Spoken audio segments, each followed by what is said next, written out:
کہتے ہیں کہ گھر والے اپنی اولاد کو بے آسرا اور بے یارو مددگار نہیں چھوڑتے، لیکن میرے گھر والوں نے خود ہی مجھے اس دلدل میں دھکیل کر مجھ سے منہ موڑ لیا۔ میرا نام آسیہ ہے اور میں ایک غریب گھر سے تعلق رکھتی ہوں۔ ہم 2 بہنیں اور 2 بھائی تھے۔ میں بہن بھائیوں میں سب سے بڑی تھی۔ میرے ابا ایک فیکٹری میں ملازمت کرتے تھے اور وہ سانس کے بھی مریض تھے۔ اکثر ان کی طبیعت خراب ہو جاتی اور کئی دن فیکٹری نہ جا پاتے تھے۔ اس لیے جب میں 8ویں جماعت میں تھی تو میری ماں نے مجھے محلے کی درزن کے پاس بٹھا دیا تاکہ میں اس سے سلائی سیکھ کر خود بھی کچھ کما کر گھر میں مالی مدد کر سکوں۔ میری ماں میرے کانوں میں اکثر گھر کے حالات کے بارے میں بات ڈالتی، جس سے میرا دل دکھی ہو جاتا اور میرے اندر جلد کام سیکھنے کی لگن پیدا ہو جاتی، اور میں نے اتنی جلدی سلائی کا کام سیکھا کہ سب لوگ حیران ہو گئے، اور اس طرح میرے پاس کافی سلائی کے کپڑے آنا شروع ہو گئے اور ان کی رقم میری اماں مجھ سے لے لیتی۔ کبھی انہوں نے یہ نہ کہا کہ میری بھی کوئی ضرورت ہوگی یا جیب خرچ کے طور پر کچھ پیسے ہی دے دیتی۔ اسی طرح ان کے ذہن میں نہ خیال آیا اور نہ ہی میری انا نے یہ گوارا کیا کہ میں ان سے خود مانگ سکوں۔ میں نے اس بارے میں مکمل خاموشی اختیار کیے رکھی، لیکن میرے چھوٹے بہن بھائی اب پہلے سے بہتر نظر آتے۔ انہیں دیکھ کر میں مطمئن ہو جاتی اور اماں سے گلا شکوہ بھی بھول جاتی۔ اس طرح وقت گزرتا رہا اور مجھے سلائی کرتے ہوئے بھی کافی سال گزر گئے۔ ابا کی طبیعت اب مزید خراب ہونا شروع ہو گئی اور ابا نے فیکٹری جانا بھی چھوڑ دیا۔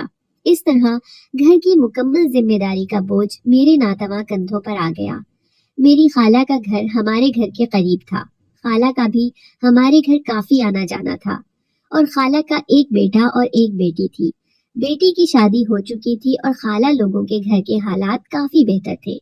خالہ کے بیٹے نے BA کیا ہوا تھا اور ان کا اپنا کاروبار تھا، اس لیے کئی بار میری خالہ ہماری مالی مدد کر چکی تھی، اور خالہ کا بیٹا بھی میرے چھوٹے بھائیوں کی تعلیمی ضروریات کا خیال رکھتا تھا۔ میں نے کئی بار یہ بات محسوس کی کہ خالہ کا بیٹا مجھے پسند کرتا ہے۔ ہم نے آج تک آپس میں بات چیت نہ کی تھی۔ جب بھی وہ ہمارے گھر آتا تو ابا کے پاس یا اماں کے پاس ہی بیٹھتا، کیونکہ اماں نے اس بارے میں مجھ پر بچپن سے ہی سختی کی ہوئی تھی کہ کبھی کسی سے زیادہ بات چیت نہیں کرنی۔ اس لیے ہم آپس میں کزن ہونے کے باوجود ہمارے درمیان کوئی بے تکلفی نہیں تھی۔ البتہ میری چھوٹی بہن میرے خالہ کے بیٹے سے کافی بے تکلف تھی۔ یہ بات کئی دفعہ میرے دل میں آئی کہ میں اس کے بارے میں اماں سے پوچھ سکوں کہ آپ نے چھوٹی پر پابندی کیوں نہ لگائی، لیکن اماں کے غصے کی وجہ سے یہ بات ان سے نہیں پوچھ سکی۔ سارا دن سلائی مشین پر بیٹھ کر میرے کندھوں اور کمر میں درد ہونا شروع ہو جاتا۔ سلائی مشین کے کام سے فارغ ہو کر گھر کے کئی کاموں کی ذمہ داری بھی میرے سر پر آتی تھی۔ اس وجہ سے میں اپنا آرام بھی پورا نہیں کر سکتی تھی۔ 1-2 دفعہ میں نے اپنی چھوٹی بہن سے کہا کہ تم گھر کے کاموں میں ہی اماں کی مدد کروا دیا کرو، لیکن اس پر اس بات کا کوئی اثر نہ ہوا۔ نہ ہی اماں نے اس پر گھر کے کام کرنے کے لیے دباؤ ڈالا، لیکن میرے چھوٹے بھائی اس بات کو محسوس کرتے، اور اماں سے انہوں نے کئی دفعہ کہا کہ آپ ہی سے اتنا کام نہ کروایا کریں، لیکن اماں اسے یہ بات کہہ کر چپ کروا دیتی کہ آسیہ گھر کی بڑی بیٹی ہے، ہم بھی اپنے گھروں میں اسی طرح کام کرتے تھے۔ ایک دن خالہ ہمارے گھر آئی۔ وہ اماں سے آہستہ آواز میں کچھ بات کر رہی تھی۔ جیسے ہی میں کمرے سے باہر نکلی تو میں نے سلام کیا، لیکن خالہ نے میری طرف دیکھ کر ایک طرف منہ کر لیا۔ مجھے اپنی خالہ کا رویہ کچھ عجیب سا لگا۔ میں نے سوالیہ نظروں سے اماں کی طرف دیکھا تو اماں نے بھی کوئی خاص جواب نہ دیا۔ اس طرح میں نے انہیں چائے وغیرہ کا پوچھا تو انہوں نے اس سے بھی انکار کر دیا اور اماں سے بات کرتی رہی۔ تھوڑی دیر کے بعد وہ اپنے گھر چلی گئی۔ اس کے بعد اماں میرے پاس آئی اور کہنے لگی کہ تم نے جمشید سے کیا بات کی ہے؟ جمشید میری خالہ کے بیٹے کا نام تھا۔ تو میں نے حیرانگی سے اپنی اماں کی طرف دیکھا اور کہا کہ میری تو آج تک اس سے کوئی بات چیت نہیں ہوئی۔ تو وہ کہنے لگی تو پھر اس نے کس بنا پر گھر میں یہ شور ڈالا ہوا ہے کہ میں نے آسیہ سے ہی شادی کرنی ہے؟ اس نے اپنی ماں کو کہا ہے کہ وہ میرا رشتہ لے کر جائے۔ میں اماں کے منہ سے یہ بات سن کر حیران رہ گئی، کیونکہ ہمارے درمیان تو اس طرح کا کچھ بھی نہیں تھا، تو اماں کس طرح کا مجھ پر الزام لگا رہی ہے؟ میری آنکھوں میں آنسو آ گئے۔ میں نے اماں کو اپنی صفائی پیش کرتے ہوئے کہا کہ آپ مجھے غلط سمجھ رہی ہیں، میں نے آج تک آنکھ اٹھا کر بھی اس کی طرف نہیں دیکھا ہے، تو آپ مجھ پر اس طرح کا الزام نہ لگائیں۔ تو اماں نے کہا کہ آئندہ سے جمشید تم سے اس بارے میں بات بھی کرے گا تو تم نے اس کو اسی وقت انکار کر دینا ہے۔ میں نے اماں کی بات سن کر سر جھکا لیا۔ मुझे अम्मा की इस बात का बहुत ही अफसोस हुआ कि बजाय अपनी बेटी का साथ देने के उन्होंने अपनी बहन की बात पर यकीन कर लिया और मुझे समझाने के लिए आ गई। उन्हें तो अपनी बहन को समझाना चाहिए था। इसी तरह काफी दिन गुजर गए। एक दिन खाला फिर हमारे घर आई और बाकायदा उन्होंने अब्बा से आकर मेरा रिश्ता मांगना शुरू कर दिया। ये बात सुनकर अम्मा का भी मुंह खुले का खुला रह गया और मैं भी परेशानी से अपने कमरे में चली गई। अब्बा पहले ही बीमार थे। उन्होंने ये सोचा कि अच्छी बात है, जल्द बेटी का फर्ज अदा हो जाएगा और खानदान में ही बात बन जाएगी। खाला ने अब्बा की तरफ से हाँ मिलते ही मेरे हाथ पर 2000 रुपए रखे और मेरा मुंह मीठा करवाकर बात पक्की कर दी। लेकिन मैंने ये बात महसूस की कि अम्मा इस रिश्ते पर राजी नहीं थी और न ही मेरी छोटी बहन इस रिश्ते पर खुश थी। मैं भी शशोपंज का शिकार थी। न ही मैं खुलकर अपने रिश्ते पर खुश हो रही थी। दिल पर अजीब सी अफसुर्दगी छाई हुई थी। छोटी बहन ने मैट्रिक के बाद तालीम को खैरबाद कह दिया। वो सारा दिन घर में खुद तैयार होकर होठों पर लिपस्टिक लगाकर मोहल्ले के घरों में घूमती रहती।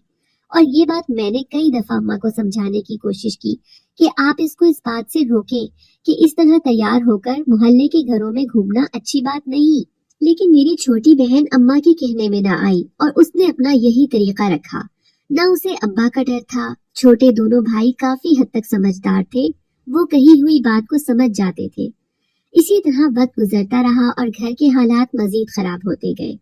खाला ने हमारे घर में आना बिल्कुल छोड़ दिया था। जो थोड़ा बहुत पहले आती थी अब बिल्कुल न आती और अम्मा मुझे ही इस बात का जिम्मेदार समझती और उठते बैठते मुझे इस बात का ताना देती कि जब से तुम्हारा रिश्ता हुआ है मेरी बहन मुझसे दूर हो गई है।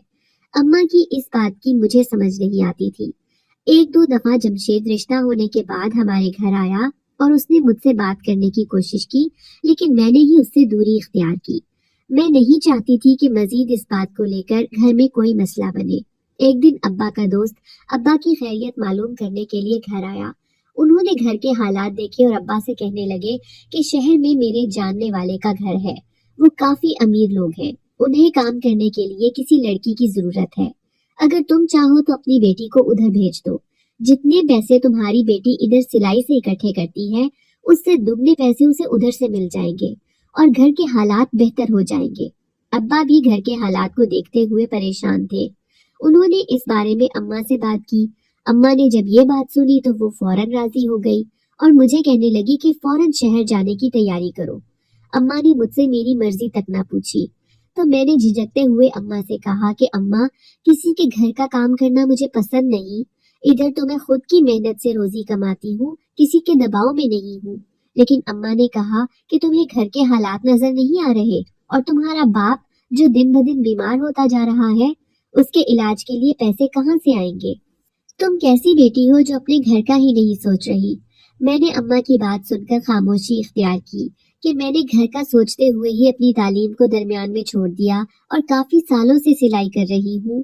अब एक मिनट में अम्मा ने मेरी मेहनत को नजरअंदाज कर दिया। अब्बा का दोस्त अम्मा को ये कहकर चला गया कि तुम लोग अच्छे तरीके से सोच समझकर फैसला कर लो। कल मैं फिर आऊंगा और जो भी तुम लोग फैसला करोगे तो मुझे बता देना। इस तरह ये खबर उड़ते उड़ते मेरी खाला के घर भी पहुंच गई। खाला के बेटे जमशेद के कान में ये खबर पहुंची तो वो दनदनाता हुआ घर आया और अम्मा से कहने लगा कि आप इस बात का अकेले फैसला नहीं कर सकती और आसिया को किसी के घर काम करने के लिए नहीं भेज सकती। अम्मा ने उसे कहा कि अभी तुम्हारी उससे शादी नहीं हुई है जो तुम इस तरह रोब डाल रहे हो।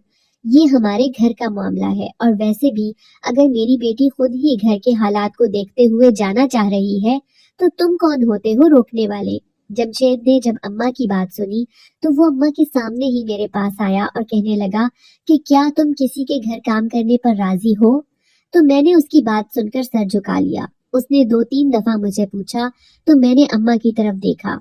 अम्मा ने नजरों ही नजरों में मुझे हाँ करने के लिए कहा तो मैंने कहा कि मैं अपने घर को पहले देखूंगी। जब जमशेद ने मेरी बात सुनी तो वो गुस्से से घर से चला गया। मैंने अपने दिल पर पत्थर रखते हुए ये फैसला किया था और अब्बा को भी अपनी हाँ के बारे में बता दिया क्योंकि इसके सिवा कोई और चारा न था।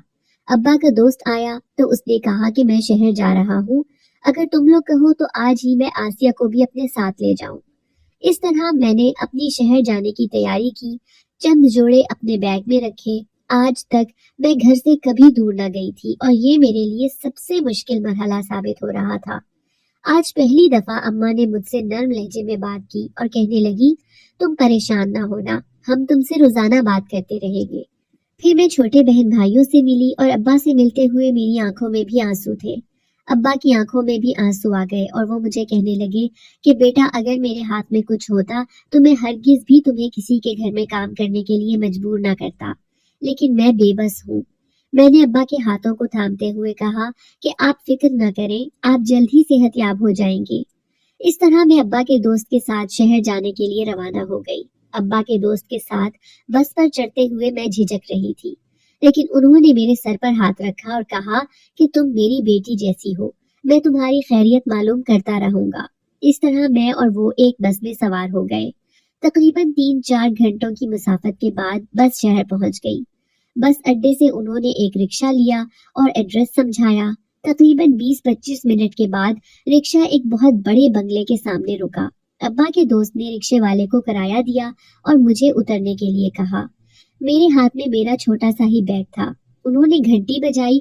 कुछ ही मिनट के बाद चौकीदार ने दरवाजा खोला तो अब्बा के दोस्त ने अपना तारुफ करवाया। इसके बाद चौकीदार अंदर चला गया। कुछ देर के बाद चौकीदार दोबारा आया और उसने हमें अंदर आने के लिए कहा। मैं अब्बा के दोस्त के साथ बंगले के अंदर दाखिल हो गई। ये तकरीबन शाम का वक्त था। बंगला बहुत बड़ा था। मैं हैरान नजरों से दाएं बाएं देख रही थी।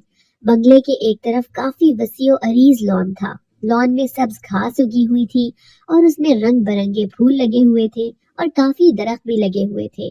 लॉन में बैठने के लिए कुर्सियां भी रखी हुई थी। बंगले की दूसरी तरफ हर किस्म के जानवर और परिंदों के पिंजरे बने हुए थे। देखने में ऐसा लग रहा था कि जो भी इस बंगले में रहता है वो परिंदों और जानवरों से काफी लगाव रखता है। इस तरह हम बंगले के अंदर दाखिल हो गए। जैसे ही मैं दाखिल हुई मुझे ऐसा लगा मैं किसी महल में आ गई हूँ। बहुत ही बड़ा लाउंज था जिसमें बहुत बड़े बड़े सोफे लगे हुए थे और एक सोफे पर एक औरत साड़ी पहने बैठी हुई थी। देखने में वो बहुत ही पुरवकार नजर आ रही थी। अब्बा के दोस्त ने उन्हें सलाम किया और मुझे भी सलाम करने के लिए कहा। मैंने भी सलाम किया। उन्होंने सलाम का जवाब दिया और उसके बाद अब्बा के दोस्त ने कहा कि यही वो लड़की है जो मैं काम करने के लिए लेकर आया हूँ। उस औरत ने मुझे सर से लेकर पांव तक देखा और मुझसे मेरा नाम पूछा तो मैंने उन्हें नाम बताया। उन्होंने अब्बा के दोस्त से कहा कि ठीक है, मैं इसे सारा काम समझा दूंगी, अब तुम जा सकते हो। अब्बा के दोस्त वापस जाने लगे तो मैंने घबरा कर उनकी तरफ देखा। उन्होंने मेरी घबराहट महसूस की तो मुझे एक तरफ ले जाकर कहने लगे कि तुम्हें यहाँ कोई परेशानी नहीं होगी। ये बहुत ही अच्छी खातून है। अगर तुमने मुझसे बात करनी हो तो ये मेरा फोन नंबर है, तुम मुझसे बात कर सकती हो। उन्होंने एक पर्ची मेरी तरफ बढ़ाई। मैंने उसे किसी कीमती खजाने की तरह थाम लिया। इसके बाद वो चले गए और मैं उस औरत के पास खड़ी हो गई। उन्होंने कहा कि आज तुम थकी हुई हो इसलिए आराम करो, कल से तुम्हें सारा काम समझा दिया जाएगा। उन्होंने किसी को आवाज दी तो कोई 50 साल की बूढ़ी औरत लाउंज में दाखिल हुई। उन्होंने उसे कहा कि तुम उसे इसका कमरा दिखा दो। इस तरह वो औरत मुझे लेकर बंगले के बाहर चली गई और बंगले के पिछली तरफ बने हुए सर्वेंट क्वार्टर की तरफ ले गई और एक कमरे का दरवाजा खोलकर कहने लगी कि आज से तुम यही रहोगी। मैं कमरे के अंदर दाखिल हो गई। ये कमरा मुनासिब सा था, जिसमें एक चारपाई पड़ी हुई थी और एक ही अलमारी थी। कमरे में छत पर एक पंखा लगा हुआ था। मैंने अपना बैग एक तरफ रख दिया और चारपाई पर बैठ गई तो वो औरत कहने लगी कि तुम्हें भूख लगी होगी, मैं तुम्हारे खाने के लिए कुछ लेकर आती हूँ। वो औरत मेरे लिए खाना लेने चली गई। अजनबी जगह पर मुझे अजीब सा डर लग रहा था। मेरा दिल कर रहा था कि मैं अपने घर वालों से बात करूं, लेकिन मेरे पास कोई भी मोबाइल फोन न था, इसलिए खुद को हौसला देती रही और आयतुल कुर्सी का विर्द करती रही। थोड़ी देर के बाद वो बूढ़ी औरत खाने की ट्रे लेकर कमरे में आ गई तो मैंने झिझकते हुए उनसे पूछा कि वॉशरूम किधर है। उन्होंने कहा कि इसी कमरे में एक वॉशरूम है, तो मुझे सुकून मिला। मैं वॉशरूम गई, मुंह हाथ धोकर खुद को तरोताजा महसूस करने लगी और मैंने खाना खाया। खाना खाने के बाद वो औरत भी चली गई। उस औरत को देखते हुए मुझे सुकून महसूस हो रहा था। उनसे मुझे अपनी माँ की महक आ रही थी। उस औरत ने भी कहा कि अब तुम बेफिक्र होकर सो जाओ, कल से मैं तुम्हें सारे काम समझा दूंगी और तुमने सुबह सवेरे जल्द उठना है, साथ वाला क्वार्टर मेरा है। میں نے उसके जाने के बाद कमरे का दरवाजा अच्छी तरह से बंद कर लिया और लेट गई, लेकिन नींद आने का नाम नहीं ले रही थी। हालांकि मुझे थकावट भी बहुत ज्यादा हो चुकी थी। तकरीबन सारी रात मैंने करवट बदलते हुए गुजारी। फजर की अजान होते साथ ही मैंने वुजू किया और नमाज अदा की। नमाज अदा करने के बाद कुछ देर वैसे ही दुआओं का विर्द करती रही। जैसे ही सूरज की रोशनी नजर आई तो मैंने साथ वाले क्वार्टर का दरवाजा खटखटाया। वो बूढ़ी औरत बाहर आई तो मैंने उनसे पूछा कि मैं आपको क्या कहकर बुलाऊं। उन्होंने कहा, तुम मुझे कुछ भी कह सकती हो। वो मुझे लेकर बंगले में चली गई। अभी मैं अंदर दाखिल ही हुई थी तो कोई मुझसे बहुत बुरी तरह टकराया और मैं गिरते गिरते बची। उस बूढ़ी औरत ने मुझे सहारा दिया। जब मैंने सामने देखा तो 26 साल का एक जवान लड़का खड़ा था। उसके बाल बिखरे थे, रंग सफेद था, चेहरे पर हल्की हल्की ब्राउन दाढ़ी थी जो उसके सफेद चेहरे पर खूब जच रही थी।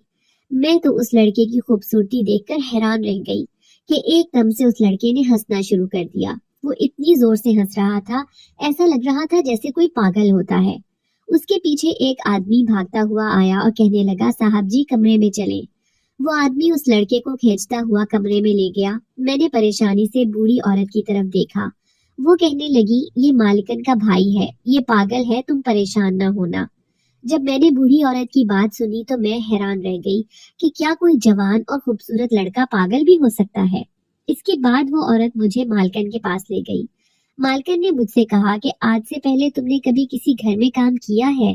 तो मैंने ना में सर हिला दिया और मैंने कहा कि मैं सिर्फ सिलाई का काम ही करती थी। मालकन ने कहा कि ठीक है, तुम घर की सफाई सुथराई के अलावा किचन के काम भी देख लिया करो। मैंने उनकी बात पर हाँ में सर हिलाया। इसके बाद उस दिन मैंने घर की अच्छे तरीके से सफाई सुथराई की और किचन के काम में भी उस बूढ़ी औरत का हाथ बटाया। सारा दिन की थकावट के बाद मैं रात को अपने क्वार्टर में आई तो मेरी आंखों में आंसू थे। आज तक मैंने किसी के घर में काम नहीं किया था, तो मेरी माँ ने मुझे किस दलदल में फंसा दिया। इसके बाद रोजाना ही मैं बंगले में जाती और घर की सफाई करती, लेकिन मालकन मुझे सफाई करते हुए बहुत गौर से देखती। कभी कभार ये होता कि मालकन का भाई कमरे से बाहर आ जाता और पागलों की तरह हंसता हुआ पूरे घर में घूमता। जब वो बाहर आता तो मैं डर कर एक तरफ खड़ी हो जाती, लेकिन फौरन ही एक आदमी उसे कमरे में ले जाता जो उस लड़के की देखभाल के लिए मालकन ने रखा हुआ था।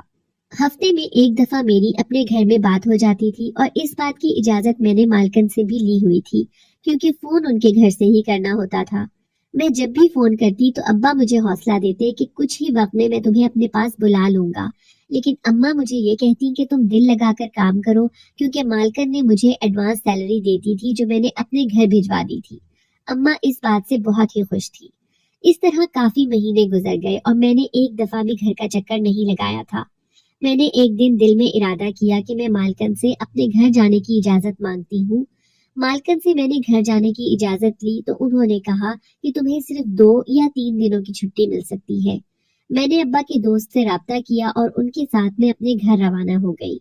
गांव में जाकर मैंने अपना घर देखा तो हैरान रह गई, क्योंकि घर की हालत बहुत बेहतर हो चुकी थी। मेरी अम्मा ने घर में रंगो रोगन करवा लिया था और फर्नीचर को भी पॉलिश करवा ली थी। मुझे घर की हालत देखकर सुकून मिला कि अच्छी बात है कि मेरे काम करने से घर की हालत बेहतर हो चुकी है। अब्बा की सेहत भी अब पहले से काफी बेहतर थी। मेरी बहन ने भी बहुत अच्छे कपड़े पहने हुए थे। भाइयों के भी कपड़ों की हालत बेहतर थी। मेरी खाला का बेटा जमशेद मुझसे मिलने के लिए आया और उसने मुझे कहा कि अब तुम लोगों के घर के हालात काफी बेहतर हो चुके हैं, अब तुम ये काम छोड़ दो। तो मैंने कहा कि मैं अम्मा की इजाजत के बगैर ये काम नहीं छोड़ सकती और अम्मा ने अभी इस बात की इजाजत नहीं देनी थी। इस तरह 2 दिन रहकर मैं दोबारा अब्बा के दोस्त के साथ शहर आ गई। एक दिन मालकन मुझे कहने लगी कि क्या तुम्हारी कहीं मंगनी हो चुकी है? मैंने कहा मेरी खाला के घर मेरी मंगनी हुई है। वो कहने लगी कि अगर तुम मेरे भाई से शादी कर लो तो तुम यहाँ ऐश करोगी।